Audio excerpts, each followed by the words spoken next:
那么我们来看我们面前的这只大家伙啊，来看一下这一件是我们今天晚上第1522号拍品啊，是一件清康熙洒蓝开窗山水博古纹的大屏啊。为什么说它是大屏啊？通过镜头大家这个看到这个比例啊，能感受到它的这种硕大。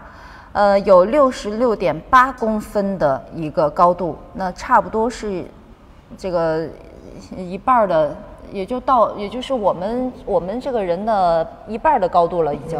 66。一小半的高度啊。一小半。是。然后这一件的品相是口沿吊片已修，口沿吊片已修，然后器身有冲线。因为已经修复了，所以呢，通过镜头也不太方便展示给您啊，看打不到。对，所以您需要到直播间里边，到这个小黄车里边看它的细部的一个描述啊，细部图。那么我们来看一下这一件啊，这一件给我的一个第一直观的感觉就是它的这个高度啊，虽然是66.8公分啊，高度非常高，但是呢，它的器型啊，非常的这个标准，就是一点也不，但是它一点也不歪，而且呢，这个洒蓝的这个颜色呢，烧的也是非常的漂亮啊。透过这个灯光呢，也可以看到它的这个釉面也是非常的莹润啊，非常的水润。而且呢，它的这个器身的主体纹饰呢，是以这个开光来绘制了这个四季花卉啊，还有这个博古图，然后呢，还有这个花鸟啊，还有花鸟图啊，这个大大小小的开光，包括这个底部啊，还有这个开光的山水啊，山水，而且您看它这个山水的画法，其实非常的具有康熙时期的这种画片的一个特征，就是什么呢？就是墨分五色。我们细部图可以打过来好吗？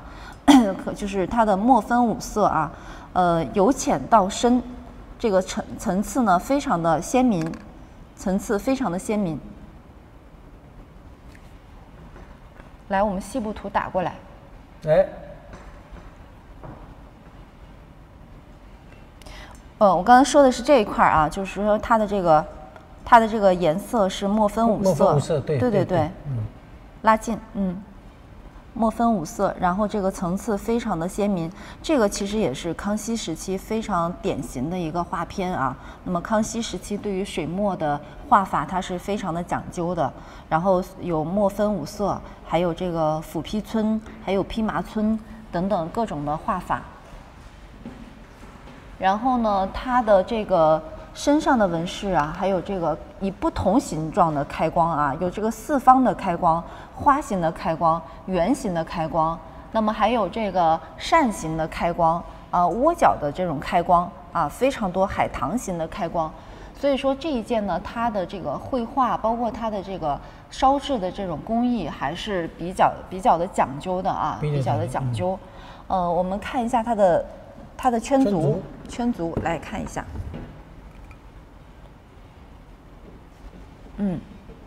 这个圈足呢，它是这种比较浑圆的这种圈足，然后呢，底部是没有落任何的款啊，它这个就是属于康熙时期一个典型的一个特征。这个圈足还是非常的坚硬的，是的，好的，哎呦，这个还挺沉的，这件青花瓷器呢，我们讲它是一个盘口瓶啊，但是呢，它这个盘口的净度啊，却独树一帜。那么这就说明什么呢？说明康熙时期的官民竞制啊，就是大家官窑也好，民窑也好，大家都在共同的竞争啊。这个一个呢是能够在市场上获得更多的这个销量，另外一个呢就是在形制上，在纹饰上啊相互借鉴。那么我们拿诸多的康熙时期的作品，尤其是民窑的作品和官窑器相比较的时候，我们会忽然发现，康熙时期民窑的作品，它的形制、它的绘画技法、它的胎釉，实际上它要比官窑器的内容、造型要多了很多。所以康熙时期我们看到的一些比较典型的，比如说琅琊红啊、豇豆红之类的一些东西呢，是典型宫廷御用器以外，其他的一些青花呀等等一些作品啊，在这个造型上、在品种上、在纹饰上，和民窑相比的话是逊色很多的。所以我们很多人都是崇拜说官窑，什么都是官窑。其实你要研究历史、研究器物的时候，你忽然发现很多东西啊，并不是我们主观意望当中所想象的那样。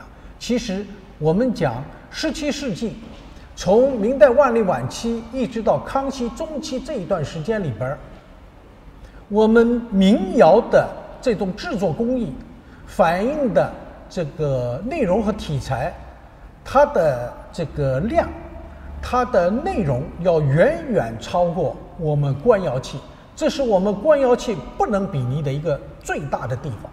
所以我们看到民窑器的时候，首先我们要如何去界定它，如何去区分它，如何去欣赏它，这是一个非常重要的问题。你像我们现在看到这件东西，首先这个造型和我们常规的造型是不一样的。你说它是观音瓶，它有盘口，你说它这个瓶是直口，它这个脖子中间又鼓出来一块，对，是吧？你说它是这个葫芦瓶，我们见到的葫芦瓶上下两节，一大一小。我刚才还在想，是不是有点像葫芦瓶的样子？对呀，它偏偏有3节儿，这个就让很多地方就让你这个出其不意，感到有很多的意外。这说明一个什么问题啊？当时的工匠在不断的创新，在不断的生产出不同类型的东西。那么这些东西呢，一方面是自己创意的结果，另外一方面呢，他也希望能得到社会的认可。那么社会认可越多的东西，那么肯定销量是最大的，那么也留给我们今天人所看到应该是最多的。其实我们看到这样的造型很少，原因在哪？这个造型可能跟我们传统学观念还有一些不一样的地方。所以这种造型呢，我们在康熙时期看到很多，但是雍正以后我们看到很少。那么这就代表了一个什么呢？这是康熙时期特有的造型，大家要注意，这个是个特有的造型。那么这种造型呢，也提醒我们这个时代的一个独特的风格啊。那么这是我讲的第一。第二个呢，就是我们讲的这个上面呢是用的撒蓝。我们要注意啊，撒蓝有很多种，有低温撒蓝和高温撒蓝。这种呢也被我们老一辈叫靛花蓝。这种蓝是在我们宣德撒蓝基础上衍生出来的又一种高温的这种撒蓝这是一种创意，一种创新。因为我们看到宣德的撒蓝啊，它是在这个色胎或者是白釉上直接喷上去以后低温烘烤的，而这个是什么呢？这个是和上面画的青花同时在高温当中一次成型的。但是所不同的是什么？我们宣德的撒蓝是用竹管蒙着纱布吹上去的，这个上面的撒蓝同样也是吹上去的，但不同的是什么？它是用高温低温，而这个用的是高温。那么在这个基础上，我们清代其实也有低温的撒蓝，就是我们讲的卢君釉我们不了解这个历史的，就很难把卢君釉跟宣德撒蓝联系在一起。而且这2种彩都是低温的，而且都是用竹管喷上去的。而这种高温的话呢，同样用竹管，但是它是用窑内烧成的，等1000多度烧。所以我们把这种东西也叫高温撒蓝，或者叫靛花蓝。那么这个上面我们看到了它这个青花分5色，青花颜色非常的这个艳丽。一看到这种，我们马上就想到一个问题，它用的是长石釉。这种东西一般是在康熙中期开始就出现了，也就是康熙20年以后，我们就看到了这种东西的不断出现，而且它上面的青花这个颜色也非常的漂亮。所以这个呢，就是我们在鉴定康熙时期作品的时候，这个绘画风格用的颜色这都是我们值得考究的地方。最后一个，刚才我们看到底了没有？圈足有点像2层台，悬削的非常犀利，这个台阶比较明显。再一个，我们注意到底面有很多的针孔眼儿，这个也是康熙时期，尤其用长试釉这个瓷器当中最常见的一个现象。所以我们看到这件作品的时候，毫无疑问的可以肯定的说，这件东西应该是康熙中期的作品。而且呢，这个时候胎骨陶炼的比较的这个精细，所以这个刚才我们讲这个分量特别重，那也是康熙时期的特点。大家要注意，我们民国有仿，但是仿的不到位；民国仿，但是民国的胎不如康熙那么致密，所以抓在手上，它两者之间的分量是不一样的。这个也是我们要注意的。康熙时期的青花粉五色，民国有仿，民国仿的青花粉五色，大家要注意仿的水平不低所以我们要认真的仔细的去甄别。首先要把康熙的青花粉五色搞清楚，你再去看民国仿青花粉五色，你才能释然，要不然的话你分不清楚的。来，墨分五色，再给大家一个近景。这个上面青花画的非常犀利非常漂亮，颜色分的也特别好。这就是我们在天工开物当中这个宋应星的天工开物当中就讲到，这个时候的这个用煅烧的技法来提纯青花料，所以这个时候的青花料里面杂质少，切过来耐高温，是吧？那么颜色呢也更加的艳丽，因为它纯了嘛，所以才能漂亮这就是中国特色。切一下，来切一下，切个颜色给我们看看。对，这个就是汤老师刚才说的这个青花分五色也是我们常说的墨分五色。墨分五色，这个就是比较典型的这个里边呢，我们现在因为不讲这个青花瓷器，如果讲青花瓷器，尤其是康熙的青花瓷器，大家要注意画了青花以后，所有的空白处它都加了一层粉的，所以这个时候的这个白就是特别的白，而且又特别的薄，这就是这个时代的特点。那这个大家要注意，因为我们今天不讲这个鉴定，只是讲了提供一些信息告诉大家，是的，它为什么会这样以后我们讲青花的时候要专门提到这个问题。它这个所有的空白处全部是加白粉的为什么口沿上会出现狗牙边？我们过去老先生就讲过，它上面是加粉的，这话是有道理的我们仔细看这上面可以挑出这个问题来。你看这个地方加粉，狗牙边，狗牙边就是上面绷的这个叫虫鸟你看它这个地方是有就是身上有波彩的那块是吧？你看这个地方看见没？这个上面底下是上面是添了粉的，看见没？这是添粉的。难怪您刚才一直拿手在摸。对呀，它有凹凸感。所以这个青花照样的画，但是青花空白处它加了白粉，所以它特别的白。那这一点一定要跟大家分享一下这是汤老师刚才告诉我的。对，我也告诉大家，这个很重要这个我们鉴定康熙时期的瓷器的时候，来切过来近一下。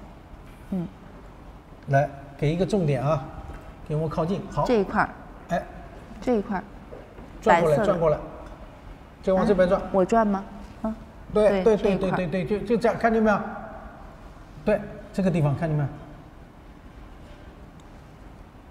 就是这个白地儿的下边白地儿的这块还有这个露胎的地方，像看底下是露白胎的一样。还有粉状还有粉状，这就是汤老师刚才说的加了这个白粉的白粉。对。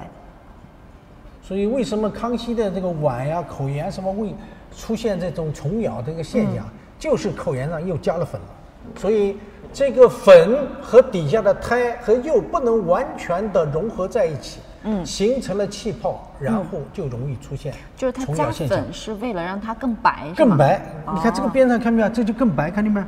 这是加粉的呀，所以它才这么白。你看见没？这个边上看见没？你看这个边上姜白是看见没？姜白色的，就像女生打了粉一样。对，就这个原因。你看这个地方干干涩涩的，看见没？这就是粉造成的。看见没有？这都粉造成的。您不说，我以为是就是它就这么白，自然白呢。不是，它加了粉的，对吧？所以这个太重要了。又学到了。哎，这个很多因为镜头前的朋友离得远看不太清楚。如果你看到实物的时候，你一研究，你就会发现问题所在。为什么它这么白？啊，这是因为用常食釉，因为它比较薄，再加底下用白粉一涂，所以就显得特别的白。就我们讲的叫姜白，有人把它叫姜白釉，其实是错误的。不是姜白釉，釉是透明的，是因为加了粉，是这个原因。这个肖老师啊，肖老师在夸我，看到了，谢谢啊，谢谢，我会一直保持。好的，那么这一件就跟大家分享到这里啊。好，这个跟大家越聊越多，汤老师也是不遗余力的把自己所能发现的、所知道的，真的是一点都不带保留的，跟大家一起在交流哈。所以呢，也希望大家一定要多关注我们的直播。我也知道现在外边其实上课还挺贵的呢。那么汤老师也是一直在义务、在免费的跟大家分享啊。好嘞，来1527号，1527号，来我们看一下我手中的这一件是1527号清乾隆的黄地素三彩龙纹盘。那么这一件的品相是口沿有冲线，让我瞅瞅。我眼睛看到的啊是这一块有一条冲线，从口上一直到这个纹饰的这个平齐的这个位置，从口上到这儿，这是一条冲线。那么其他的，汤老师，您把那手电筒给我一下。看不出来了吧？这块怎么看的是这样子？这是啥东西啊？可能是它胎里的。这胎里的。胎里的。那这样好像。对，好的，这一件呢是1527号啊，清乾隆的黄地素三彩龙纹盘，品相是口沿有冲线，那么口径呢是14.5公分啊。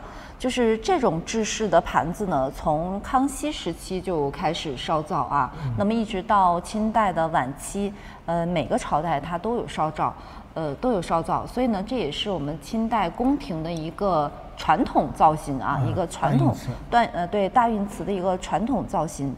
然后它的主体纹饰呢是以这个以黄釉啊作为地子，然后呢在这个黄地的上边呢以这个以绿彩和这个紫彩画了2条龙啊，然后中间呢是一个火珠，那么也是双龙戏珠的一个题材啊，双龙戏珠的一个题材。几个爪？4爪，又是限量版，还真是，4爪。这个是5爪，这个是不是有一个没出来？应该还是5爪。这有一个。对，还是5爪。那么素三彩呢，我们刚才也跟大家聊过啊，就是素三彩呢，它就是以黄彩、以绿彩和紫彩3种彩作为它的基础彩。那么就是素三彩里边是绝对不会带红彩的，这是素三彩的一个基本的要求。就是除了这3种彩，它可以有搭着会有其他的彩啊，个别的情况下会搭着有其他的彩，但是绝对不可能会有红彩啊。然后我们来看一下它的另一面啊，另一面呢依然是整个满施这个黄釉啊，满施黄釉，然后它的盘壁上边以绿彩来画了这个飞翔的这个仙鹤啊，仙鹤和这个壬字云啊，以这个云相间隔啊，画了这个仙鹤和云纹。然后在它的这个底部呢是落了一个大清乾隆年制的这个篆书款啊。那么这一件，汤老师，我觉得这件说它是官窑是没有问题了，对吧？没错啊，因为现在呀，好多这个买家呀，一直老跟我们纠结这个官窑民窑的问题，搞得我们现在就不敢随便去发话了，你知道吗？到最后又来跟我们掰扯这个到底是不是官窑，到底是不是民窑？这一件绝对是官窑无疑啊，官窑无疑。对。然后，那么这一件呢，我觉得需要跟大家分享的是，除了它是清代一直延续烧造的这个宫廷传统题材外，还有就是它里外满施黄釉。那么这个呢，也说明了它的这个级别还是蛮高的啊，还是蛮高的。因为在我们这个国朝宫史当中呢，有记载，对于这种里外全黄的器物呢，只有3种人他才能用。那么第一是皇帝。第二呢是皇太后，那么第3位呢就是皇后啊，只有这3个位分的人才能使用这种里外全黄的器物啊。因为在这个宫廷，在清代来说，不管是清代还是明代啊，在宫廷来说，这种级别和身份啊，它是要求就是等级制度是非常的森严的。所以呢，这种呢，它因为使用的人群少啊，所以说也说明了它的这种烧造的数量一定会相对的会少一些啊。所以这一件呢，也希望各位要关注一下这件官窑啊，标准官窑，毫无疑问。好，这件东西是一件不错的作品啊。我们是属于宫廷御用器。好吧，行，好的，我们再来，我们再换菜，这个其实是我自己还挺喜欢的，小巧玲珑，对，我一直想跟您说的，我说为什么它就不能是那个官？对，对，我觉得还挺漂亮的这件，好，我们来看这一件啊，是今天晚上的1530号清雍正青花寿字纹的一个小碟儿啊，青花寿字纹的小碟儿。先跟大家汇报一下品相是器身有窑锋，器身有窑锋哦，那就是这一块啊，大家看一下，就是这一块有一个窑锋啊，属于先天形成的，出窑之前所制啊。其他的都没有任何问题，应该说这一件品相还是非常不错的。对。然后呢，它的这个里边啊贴了一个扬州文物商店的一个标签啊，然后上边写的是青花单描寿字碟啊，也间接说明了这一件拍品的一个出身啊，它是扬州文物商店出来的。好，我们来看一下它的一个主体纹饰，这个是。碟子的最中心呢，以青花来画了这个6个寿字，6个寿字。那么中间呢，这是宝像一个团花吧？团花啊，一个10字的团花啊。这个中心位置是一个团花，然后旁边呢是6个寿字。我们看一下背面啊，背面呢一圈也是以这个寿字来描绘。然后这一圈的寿字呢，我看了一下，好像写法还是有点区别，看相似，但实际上不一样。对，细节还是不一样的。每一个寿字还都是不一样。然后比较难得的是它的底部啊，大家看一下，落了一个大清雍正年制的一个楷书款。就是这个款呢，还是给这件东西加分不少。一看呢，还是这款写的还算是比较标准啊，算比较标准的。然后整体呢，这个寓意呢，也是一个长寿的寓意啊。这个古人对于长寿一直都是孜孜不倦啊，一直向往的一个长寿的题材啊。然后这个小碟儿呢，应该说当时它的用处，有可能是食用器啊，就是蘸料用的。这种有没有可能会是文房之类的？不好说。那就还是食用器啊，还是食用器。整体的品相呢也还不错。刚才说了，就一个小的窑锋，然后呢口径是8.3公分。这个尺寸非常的小啊，我拿在手里，大家都能感受得到，这个尺寸非常的小，还是非常可爱、非常别致的一个小东西啊，非常有意思。大家可以关注一下这个。对，这件作品呢比较小巧精致啊，这个是关键。另外一个呢，这场我们这次也是非常有意思，都是跟这一场跟寿字标上劲儿的，都是贺寿啊，祝寿啊，希望人家长寿。当然，我们也同样也希望我们镜头前的朋友也是一样，都长寿，健康长寿啊。所以今天这个很特殊，一场里边经常会出现这种这个同类的题材啊，年代不同，但是呢内容相同，这是蛮有意思的一件事情。那么刚才这位朋友讲的是民窑精品啊，这个朋友呢还是很有眼力的啊，很有眼力的，但东西呢的确是属于精品一类，比较少见，尤其它这个题材很明显，就是贺寿，期盼健康长寿啊，这个题材是大家喜闻乐见，也是老少咸宜啊，大家都希望是这样的。是的，哎。好的，那么如果没有问题，我们就继续往后了啊。继续往后，来。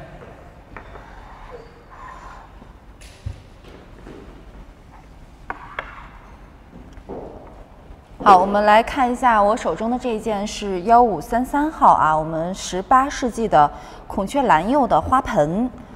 先跟大家汇报一下品相，是口沿一处长冲。我找一下啊，口沿一处长冲啊，来大家看一下啊，它的这个品相是大概是从我手指的这个位置，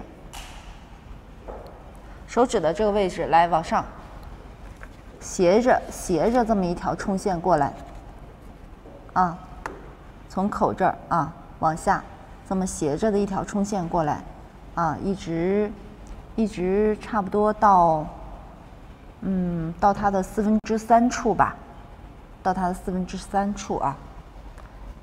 好，这是它的品相。那么这一件的口径呢是23.7公分，颜色是一个孔雀蓝釉的一个花盆。我们说它呢也是属于一个单色釉的一件作品。那么从单色釉的角度来说，我们主要是要看它的一个颜色漂不漂亮，对吧？然后烧的匀不匀称。我觉得这一件呢颜色还是烧制的还不错，就是一个孔雀蓝的一个颜色啊。因为就是为什么叫孔雀蓝呢？就是因为它的这个颜色呢像那个孔雀的羽毛的这个颜色，所以我们叫它孔雀蓝。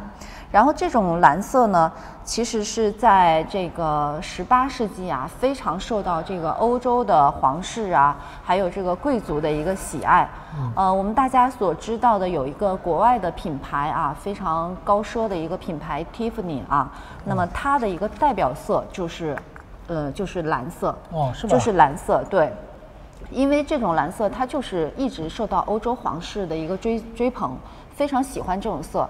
他们是觉得这种颜色呢特别的高贵，而且呢神秘，并且呢通过镜头大家也可以看到，就是这种颜色它是非常的沉稳的一种颜色，一点都不浮夸啊。这个品牌是哪个国家的？Tiffany 是法国。我还没有买过 Tiffany， 汤老师。Tiffany，那个小谭知道吗？是哪个国家的？法国是吧 ？OK， 好像是法国，这就对上号了啊！是吧？等会儿再说。等会儿再说。好，那么这一件呢，颜色就是还是非常的神秘，非常的漂亮的啊。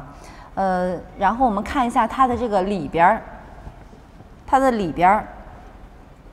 是色胎，然后呢下边是有一个洞啊，因为它是花盆嘛，所以它需要有一个出水孔啊。而且呢，这个花盆呢，它的制作呢，还是考虑的非常的周到。为什么呢？就是说它里边不是说全都是色胎，它是靠近这个口沿的这一圈啊，有一个高度，它是给它施了这个孔雀蓝釉的。因为呢，就是说这个花盆的这个土啊，它可以埋到这一块的时候，上面看上去依然的是很漂亮，对吧？因为我们大家在家里边用花盆的时候，你这个土不可能是满满当当的一盆子，它还是要稍微掉下去一点点的，对不对？所以呢，露出来的地方呢，这个工匠呢是把它也施上了这个孔雀蓝釉，这样的话就显得非常的漂亮啊，非常的漂亮。然后我们看一下它的底部呢是色胎。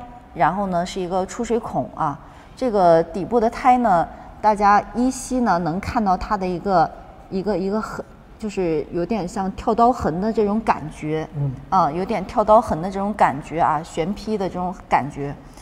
整体的颜色还是非常的漂亮，而且透过这个灯光下，大家能感受到它的这个釉水呢也是非常的莹润的啊，可以关注一下这一件。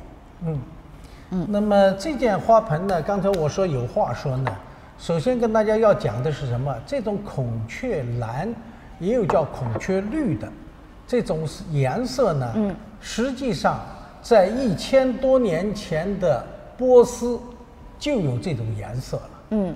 那么我们当年80年代初，我们在扬州唐代古城遗址当中捡到了大量的波斯商人留下来的波斯桃。它的颜色就是这种孔雀绿的颜色。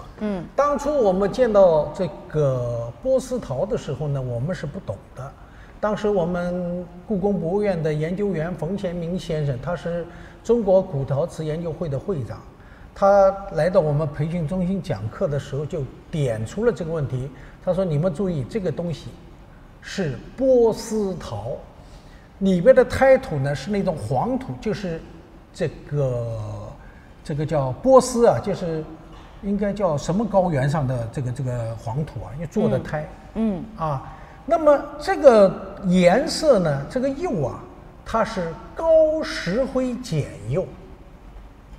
那么这个呢，就是在后来我们的法华器当中就见到过这种颜色的。大家知道法华器当中，一个是蓝，一个是紫，一个是黄。那个上面的这个蓝用作建筑构件的，就是我们讲的是孔雀绿。它同样用的是高石灰碱釉。那么这种颜色呢，温度是在1000到1100度，它是在这个窑的鱼塘当中烧就而成的。同样，这个是我们讲的那个法华，是我们山西大量烧造，明代就有这个元代也大量烧造磁州窑包括我们山西的一些建筑构件都是用这种颜色的那么我们就知道这种东西本身呢，它是用什么做色呢？它是用铜。我们都知道铜是用出釉里红或者是绿的，但是非常有意思，这个颜色是用氧化铜和牙硝石墨配制而成。如果换任何其他一个化学元素，绝对出现不了这种颜色的。所以这个颜色历史悠久，它是从波斯传到了中国，而中国人的创新是在金到元，在建筑构件上最先使用，后来用到法华器上，然后呢再用到瓷器上，它有这么一个过程这个呢就是这个颜色的出现的年代，流传至今，很多人没人讲这个东西的我在这儿呢专门借这个机会给大家讲一下。那么这是一个。第二个呢，这个颜色刚才讲了，是法国什么品牌？Tiffany，叫 Tiffany 这个我不买这些东西，所以对这些东西一窍不通。叫 Tiffany， 法国的名牌的这个产品。大家要注意，我们晚清到民国时期大量的这种孔雀绿的作品，都是流向法国的。刚才你讲的法国的王公贵族特别喜欢，是的，不仅仅是因为它这个颜色像孔雀羽毛一样的，非常的灿烂，非常的漂亮，也是因为他们的喜好，所以凡是这样的东西，法国人都把它通通吃尽。那特别喜欢。所以像这种东西，现在我们见到大量的都是从欧洲有回流回来的。这个所以 Tiffany 用这种颜色，显而易见是与这种王公贵族的爱好和法国人的爱好息息相关的。对，他既然选择这种颜色，那肯定是有它的一个渊源的，一定是有道理的源头的。所以这个 Tiffany 我这等会儿出了门，我等会儿就忘了。但是呢，这个品牌一定是因为它有原因。所以这个东西为什么当年专门跑到法国，都流向法国？是因为王公贵族的喜爱，对皇室的喜爱，哎，老百姓的喜爱，所以都流向了这边。是的。那么今天我们看到这件东西呢，刚才我们讲了，所有的这种孔雀绿啊，所有的浊气，它一定是在口沿部分有釉，里边通通都不上釉的。所有的都是一样。那这位老师批评我了，说我说的不对。哦，那个我们在研究啊。这怎么种花的不知道。没关系，等会儿再说。那么所以我们要注意啊，所有的浊气，包括花盆在内，都是在口沿部分有釉。它里边一定不上釉的。大家不相信，你们回去看，一直到今天我们生产这种品种，里边都不上釉的。康熙也是这样，但是有一条。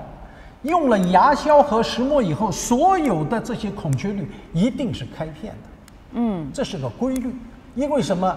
因为牙硝它里边的钾钠的含量太大，和胎体这个膨胀系数不一样，所以它烧完了以后上这个釉，它是一定会开裂的。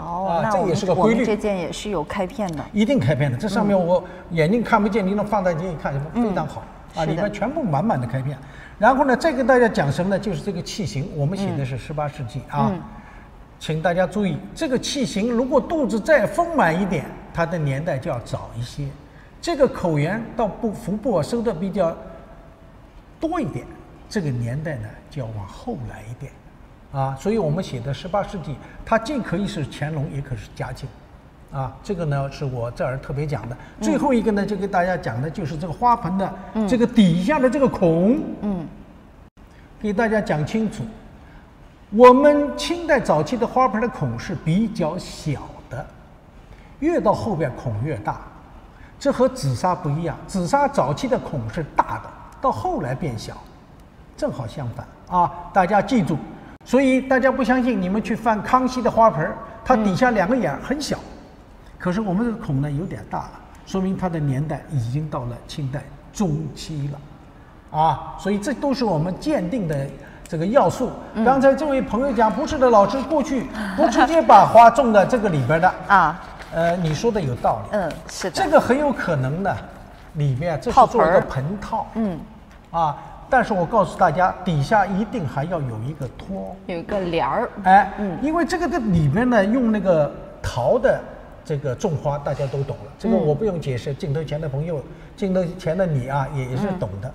把小花盆往里一放，这个浇下去水呢就透过这个眼再漏下去。是的，这个是一个定律，大家都懂的，我们就不说它了所以呢，我把这一件东西的整个的来龙去脉、历史的渊源，包括我们 Tiffany 外国人是法国人喜欢的这个道理都给我们镜头前的朋友呢汇报了一下。这就是我想要讲的。这一点，好吧？是的，好，谢谢汤老师。来，我们继续往后。来，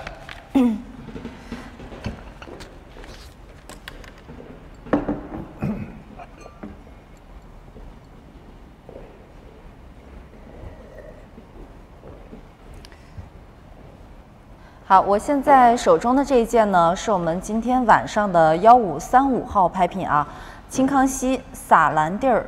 矾红描金开光花卉纹的双耳温碗这个造型呢是非常的特殊汤老师，就这种造型我还是不太经常能见到就是它的这个耳朵是属于什么耳呢？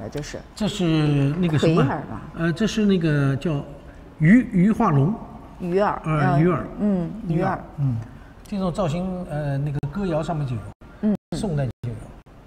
好的，我们来看一下这一件呢，它是不管它的盖子还是它的这个器身呢，都是以撒蓝作为这个地子，然后在撒蓝的上面留白的地方然后做出开光的这种纹饰，然后以矾红加金彩金彩来点染这个花蕊点染这个花蕊，然后以矾红加金彩画的是这个竹子。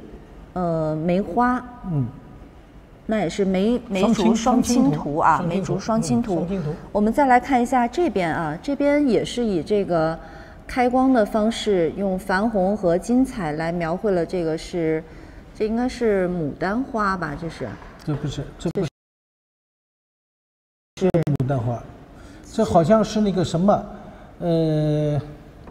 我看这是什么花卉啊？我们可以，这会不会是那个芍药之类的？秋瑾或者芍药吧。然后它的这个器身呢，还有这个缠枝的花卉啊，但是因为金彩呢，它是属于低温材，所以呢，在使用的过程当中非常容易脱落，有部分局部的金彩呢也有这个脱落的现象啊。但是大家能看得到的，它的这个洒蓝的其他地方其实是有纹饰在里边的啊。然后我们再来看一下这个盖子。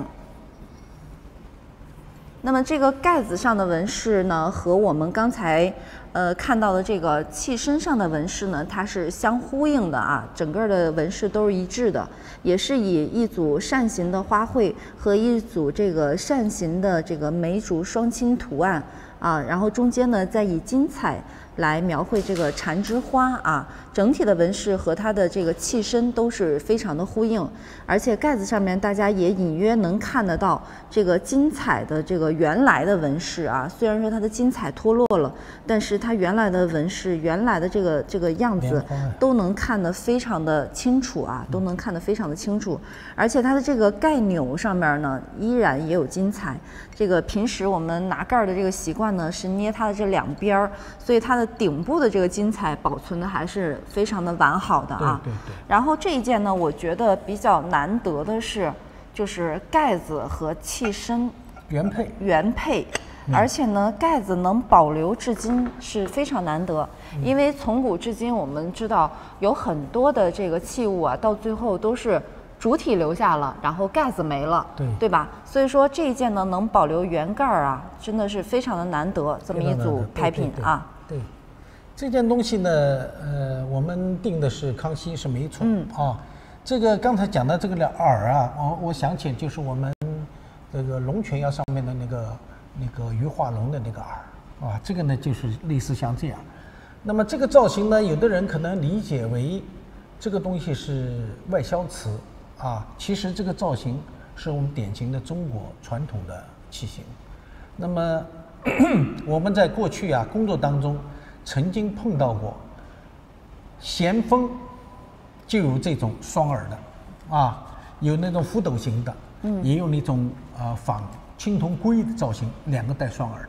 所以这个造型呢不是我们讲为外国人定烧的，可能这件东西呢是外销了，但是这个造型是中国传统的，而且上面的这种开窗是吧，是扇形的，这是我们中国传统的这种形式。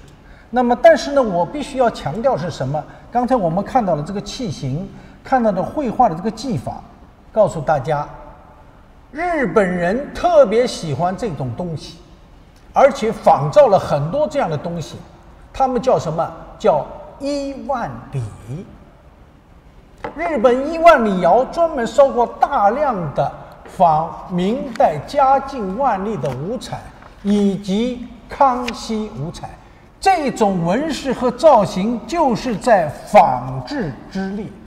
所以如果有一点点专业知识的话，这种东西呢，你就很容易把1万里和它分开。如果你不懂的话，有可能把它会看成日本的1万里啊，这个大家要特别注意。这个从纹饰到绘画技法，包括这个造型，包括这个耳，这个耳是个龙头，底下是尾巴啊，这个完全是我们中国特色，跟日本的1万里一点关系都没有。所以呢，这个呢也是我在这儿，刚才我们董小姐讲了啊，介绍了上面的所有的纹饰，这上面所有的纹饰跟东瀛啊大和民族的那个文化一丝一毫的关系都没有啊，这是我们中国的，中国特色，而且上面用的是洒蓝，啊，这个是典型康熙时期的洒蓝，这也是一个创新的作品，啊，这个是很具有中国特色的，这个就是我要讲的。好的。那么我们来看下一件。好，咱们再来。这些东西保存这么完美很难得啊，真的是不容易，一点都不缺，而且上面的金还能保存到这种程度，这几百年了。好的，为大家呈现的是我们本专场的1538号拍品啊。那么也提醒一下各位，如果是有还有我和汤老师没有讲到的拍品呢，大家尽快的可以告诉我们，我们再拿过来给大家展示啊。如果说大家没有别的问题的话，我和汤老师讲完这一件呢，就将结束今天下午的直播导览。那么我们这一件1538号青光绪青花缠枝连纹碗啊。那么这一件的品相是口沿吊片啊，口沿吊片，这从里边吧，从里边打一下，应该能看得会直观一点。哎，可以看得清楚。那么给大家比划一下啊，比划一下，就是我手指的这个位置，然后这是一块 U 型的吊片。那么这一块呢，又有一个 U 型的吊片啊，等于是2片的一个吊片啊，2片的一个吊片，但是不缺肉啊，这个圆片粘回了啊。来看一下这一件，那么品相是这样子，然后它的口径呢是14.8公分。我们来看一下它的主体纹饰啊。是以青花来绘制了这个缠枝莲啊，缠枝莲。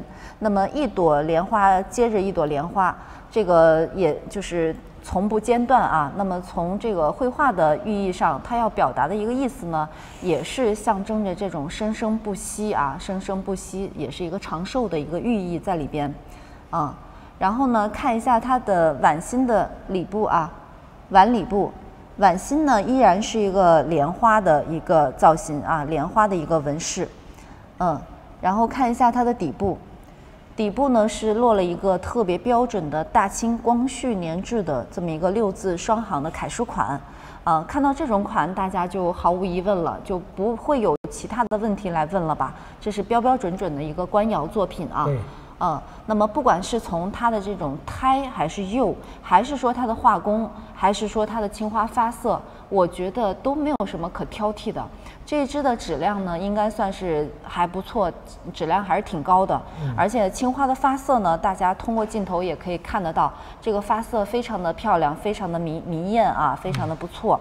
然后，那么唯一是不足的就是我刚才说的它的一个品相的问题啊，品相的问题。反正呢，就是今天晚上，我觉得价格目前来说还是蛮低的。如果说有喜欢的呢，大家也可以试一下啊。我们这是一件官窑的一件作品。